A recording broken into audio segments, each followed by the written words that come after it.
तस्वीरें जो बयां करती हैं हकीकत, हालात जिनसे जुड़े हैं आपके जज्बात, जुनून जो बदल सकता है देश की तस्वीर, खबरें जो आपके लिए जानना है जरूरी। खबर दिन भर। महामारी में अपने अभिभावकों को खोने वाले बच्चों को लेकर सुप्रीम कोर्ट का राज्यों को निर्देश, 24 घंटे में ऐसे बच्चों की करें पहचान, राज्य तुरंत पहुंचाएं सहायता। एनसीपी मंत्रियों के बर्ताव को लेकर उद्धव ने शरद पवार से जताई नाराजगी, कहा कि सरकार पवार के कारण बनी, इसे चलाने की जिम्मेदारी अकेले शिवसेना की नहीं। मायावती पर टिप्पणी के मामले में मुश्किल में फंसे एक्टर रणदीप हुड्डा, यूएन ने एम्बेसडर पद से हटाया, भारत में भी रणदीप की बढ़ रही हैं मुश्किलें। आईसीसी ने टेस्ट क्रिकेट चैंपियनशिप के फाइनल के परिणाम को लेकर रुख किया साफ, ड्रॉ या टाई की स्थिति में दोनों टीमों के बीच बांटी जाएगी ट्रॉफी, रिजर्व दिन का इस्तेमाल कप्तान के सहमति के बाद ही होगा। शेयर बाजार में तेजी को लेकर आरबीआई ने जताई चिंता, जीडीपी में गिरावट और लॉकडाउन के बावजूद ऐतिहासिक ऊंचाइयां छू रहा है शेयर बाजार, कभी भी शेयर बाजार में हो सकती है बड़ी गिरावट।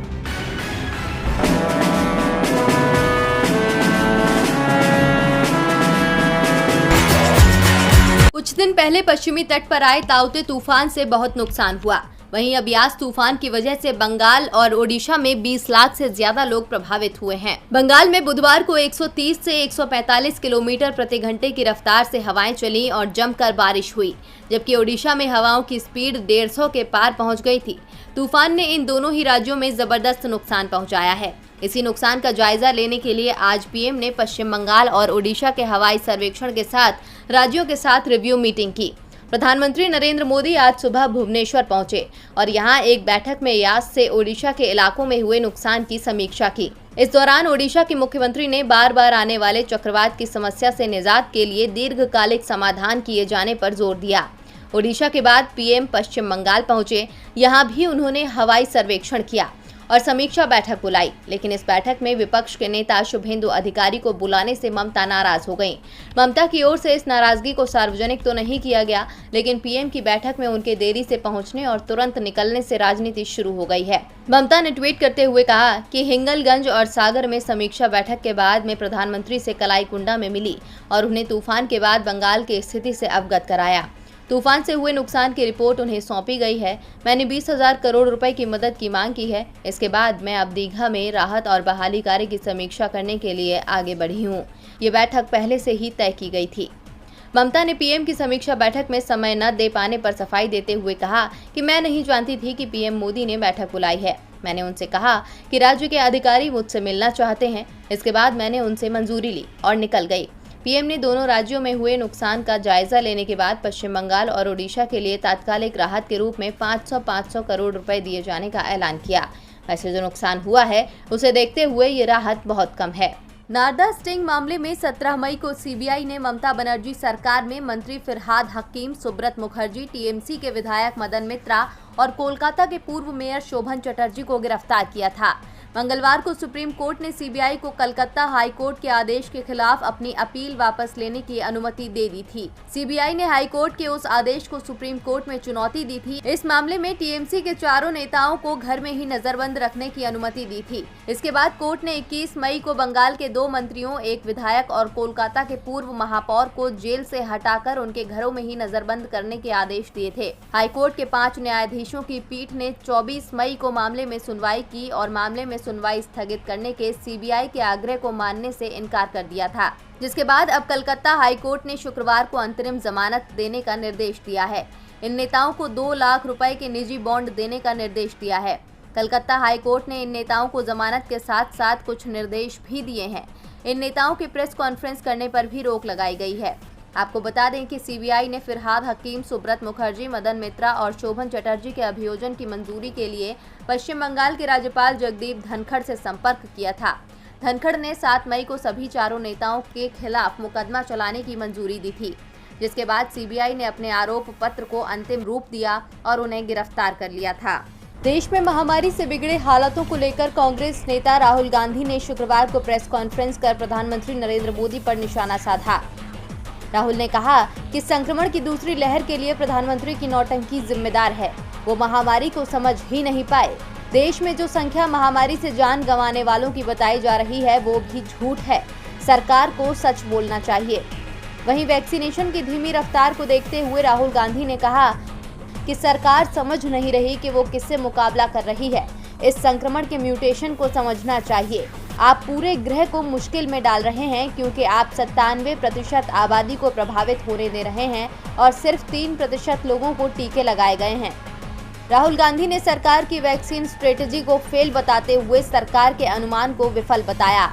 राहुल ने कहा कि महामारी से निपटने के 4 तरीकों टेस्टिंग, ट्रैकिंग, ट्रीटमेंट और वैक्सीनेशन में से किसी भी सरकार के लिए 70 से 80% लोगों को टीके लगवाना सबसे सही बात होगी। लेकिन सरकार ये अनुमान लगाने में ही विफल हो गई कि कितने लोगों को वैक्सीन की जरूरत होगी, वैक्सीन के कितने डोज का ऑर्डर देना होगा, देश की अपनी वैक्सीन बनाने की क्षमता कितनी होगी, कितने वैक्सीन बाहर से मंगवानी होंगी और ये ऑर्डर कौन देगा।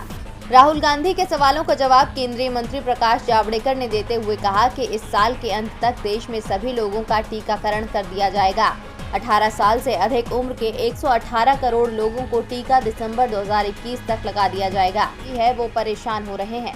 कोवैक्सीन की पहली और दूसरी डोज में अंतर 28 दिन का ही है, लेकिन कोवैक्सीन सेंटर वैक्सीन नहीं है का बोर्ड लगाए हुए हैं। कोवैक्सीन की देश में जबरदस्त मांग है। ये बात भी समझ में आती है कि मांग के मुकाबले में उत्पादन कम हो रहा है, लेकिन दावों के मुताबिक जितनी वैक्सीन स्टॉक में होनी चाहिए वो क्यों नहीं है। सरकारी आंकड़ों से पता चलता है कि देश भर में अभी तक कोवैक्सीन की सिर्फ 2 करोड़ 20 लाख डोज ही लोगों को लगाई गई है, जबकि भारत बायोटेक और केंद्र सरकार के बयानों पर यकीन करें तो देश में इसकी कम से कम 4 करोड़ से ज्यादा डोज और उपलब्ध होनी चाहिए। लेकिन ये डोज न तो वैक्सीन कंपनी के पास है, न केंद्र सरकार के पास और न ही राज्यों के पास।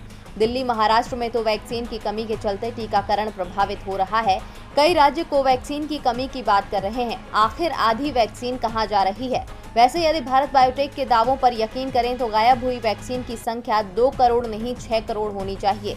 यानी जितने लोगों को वैक्सीन लगाई गई उसकी 3 गुना वैक्सीन गायब हो गई। कंपनी के सीएमडी कृष्णा एला ने 20 अप्रैल को आधिकारिक तौर पर कहा था कि मार्च में 1.5 करोड़ डोज का उत्पादन हुआ और अप्रैल के अंत तक 2 करोड़ डोज तैयार हो जाएंगे और मई के अंत तक 3 करोड़ डोज और बन जाएगी। यानी अप्रैल से मई के बीच में ही कंपनी ने 6.5 करोड़ डोज तैयार कर लिए। मई अभी बीता नहीं है, फिर भी ये माना जा सकता है कि 3 महीने में कोवैक्सीन के 6 करोड़ डोज तैयार हुए हैं। देश में जब वैक्सीनेशन की शुरुआत नहीं हुई थी उस समय भारत बायोटेक की ओर से कहा गया था कि उसके पास 2 करोड़ डोज तैयार हैं। जनवरी फरवरी में भी वैक्सीन का उत्पादन हुआ था, भले ही इसकी रफ्तार धीमी थी। यदि इन कंपनियों ने जनवरी और फरवरी में बनाई वैक्सीन विदेश भेज दी फिर भी देश के पास 8 करोड़ को वैक्सीन होनी चाहिए थी, लेकिन डोज सिर्फ 2 करोड़ 20 लाख को ही दिए गए हैं। भारत बायोटेक के अधिकारियों की ओर से इसे लेकर कुछ भी नहीं बताया जा रहा है और न ही सरकार ये बता रही है कि जब 8 करोड़ वैक्सीन तैयार हुई है तो 2 करोड़ 20 लाख डोज के बाद राज्यों के पास इसका स्टॉक क्यों खत्म हो गया है। कोई करता है खबरों से आगे रहने का वादा, कोई करता है तेज रफ्तार का दावा, फिर भी क्यों दब जाती है सही खबर। ना वादा ना दावा, सिर्फ खबर। Subscribe now and press the bell icon. Never miss an update. Delhi में लॉकडाउन अब और नहीं बढ़ेगा। केजरीवाल सरकार अब दिल्ली में लगाई पाबंदियों को हटा रही है। पाबंदियां धीरे धीरे हटाई जाएंगी ताकि संक्रमण जो काबू में आया है वो फिर से फैलना शुरू न हो जाए। अरविंद केजरीवाल ने कहा कि नए केस अब 1000 के करीब हैं और संक्रमण दर भी घटकर 1.5% रह गई है। अब अनलॉक करने का टाइम आ गया है। आज एलजी की अध्यक्षता में डीडीएमए की मीटिंग हुई जिसमें अनलॉक करने का फैसला किया गया है। केजरीवाल ने कहा कि बड़ी मुश्किल से महामारी काबू में आई है, लड़ाई जीती नहीं है, धीरे धीरे खोल रहे हैं। समाज के सबसे गरीब तबके का ध्यान रखना है। कंस्ट्रक्शन और फैक्ट्री की गतिविधियों को खोला जाएगा।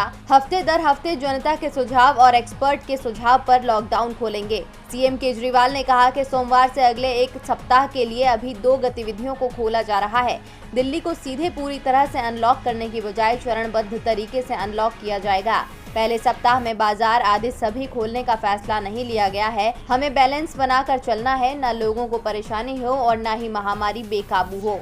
लक्षद्वीप की आबादी करीब 75,000 है। इस आइलैंड के अंतर्गत 36 द्वीप समूह आते हैं। समुद्र में मचने वाली हलचल का यहाँ सीधा असर पड़ता है, लेकिन आजकल यहाँ सियासी हलचल मची हुई है। लक्षद्वीप के प्रशासक प्रफुल्ल पटेल ने जो ड्राफ्ट तैयार किया, गृह मंत्रालय की मंजूरी के बाद उसे यहाँ लागू कर दिया जाएगा, लेकिन इस ड्राफ्ट को लेकर सियासत दिल्ली तक हो रही है। लक्षद्वीप की 96% आबादी इस्लाम को मानती है, इसलिए मामला धार्मिक रंग भी ले रहा है।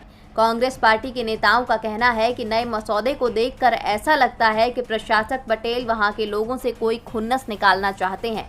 लक्षद्वीप से शराब के सेवन पर रोक हटाई गई है, तो वहीं पशु संरक्षण का हवाला देते हुए बीफ उत्पादों पर प्रतिबंध लगाने का आदेश दिया गया है।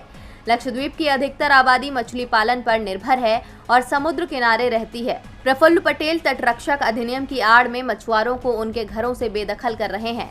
केसी वेणुगोपाल का दावा है कि क्या नए कानून के जरिए वहां के लोगों को डराया धमकाया गया है। वे सरकारी प्रस्तावों पर मौन रहें। केंद्र सरकार की मंशा क्या है?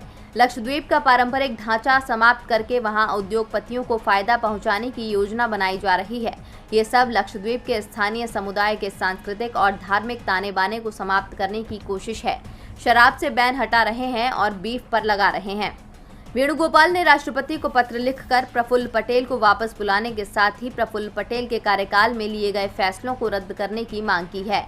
केरल से सीपीएम के राज्यसभा सांसद एला माराम करीम का दावा है कि ये सब बड़े औद्योगिक घरानों को फायदा पहुंचाने के लिए किया जा रहा है। भाजपा इस द्वीप समूह को स्थानीय लोगों के हाथों से लेकर उद्योगपतियों को देना चाहती है।